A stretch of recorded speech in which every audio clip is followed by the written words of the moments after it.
saab, kui rasedustest on näidanud positiivset tulemust, et siin kriisisituatsioonis kõik on ju teistmoodi. Tegelikult siis, kui rasedustest on näidanud positiivset tulemust, võib rahulikult hakata voolappetablette võtma ja broneerida aegsasti ära ämmaemanda juurde aeg. Aegu on saada tõesti ämmaemanda juurde praktiliselt juba järgmiseks päevaks, aga tegelikkuses me ootame teid rasedusega esimesele visiidile alates 6. rasedusnädalast. Et võiks tulla seal kusagil 6. kuni 9. rasedusnädalal esimesele visiidile.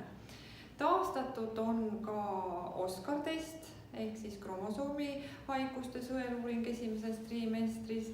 Selle uuringu raames võetakse siis veremarkerid ja tehakse juba spetsiaalne ultraheli, kus siis kalkuleeritakse neid riske. Kuidas me tagame patsientide turvalisuse?